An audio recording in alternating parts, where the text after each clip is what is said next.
My first question goes to Al. So if we are seeing this productions, how much of the content will be computer generated and how much is real, or how much effort is really necessary to bring all of these different real images together with the computer generated images? Well, I would say definitely there has been a rise in demand for visual effects with a lot of 3D in it. The point where we've actually now switched over to cloud rendering to support what we have internally for internal rendering.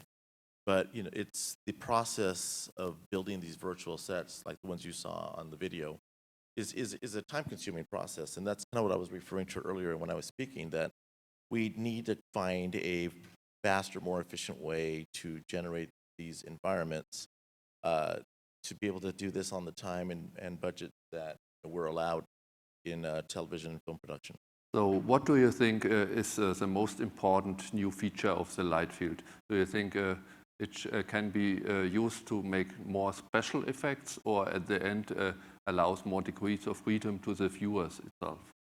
So right now, because of the limitation of the types of displays that are available, the ability to extrapolate and have all of the great things that Lytra is able to do with the Lightfield to produce different visual effects and have that much more information is really a great way to leverage Lightfield data. But as you start to move forward and you have true holographic display, you're going to see that now you're able to take every ray that you had, and instead of throwing them out and distilling into a 2D slice, you're able to leverage and show them all simultaneously. So I think it is going to start evolve all towards this free viewpoint integration process of the holographic image, where today you're seeing the ability to leverage that for the standard visual effects optimizations for everything you can do with content and media.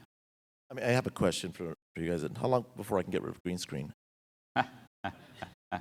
We'll have to go, there's a bunch of the Lytro team here as well. I'll speak for the Facebook stuff, because basically that one of the ways that they pitched it at F8 was that, well, at the very least, you can get rid of the green screen, because you can essentially take the depth from those cameras, and it's super simple, and you just create a mask from that. And they can do more computation on the cloud side, which is where I think there's a lot more things they can do, and they can do object segmentation, all the deep learning stuff Facebook's doing around images could be applied to do that even further. But absolutely, getting rid of green screens is definitely something to do with those existing cameras. Those are shipping quarter 3 or 4 this year. The question, I think, is, and what is most important for you, Al, is when is it cheaper to using Lightfield instead of a green screen? Good question. Are you looking at me?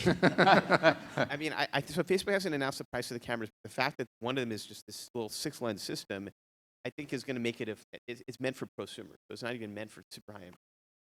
Whatever, so I think that, as I said, probably next year is where you're going to, I would say it would be next year. Well, I mean, cost and accuracy, right? I mean, how accurate are those masks going to be so we can actually have hair detail?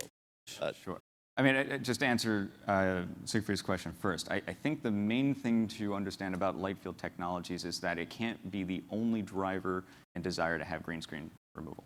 It has to be about the creative impact, all the things that you can't do with a traditional camera.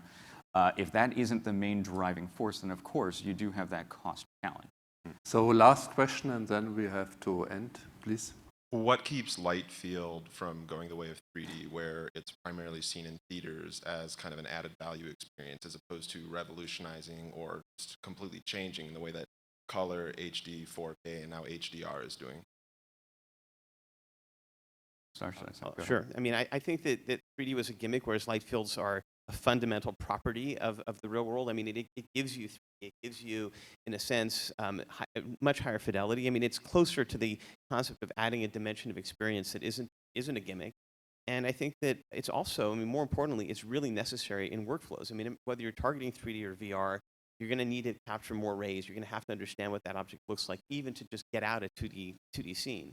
So I just think that 3D was pushed in the wrong direction, especially in the home.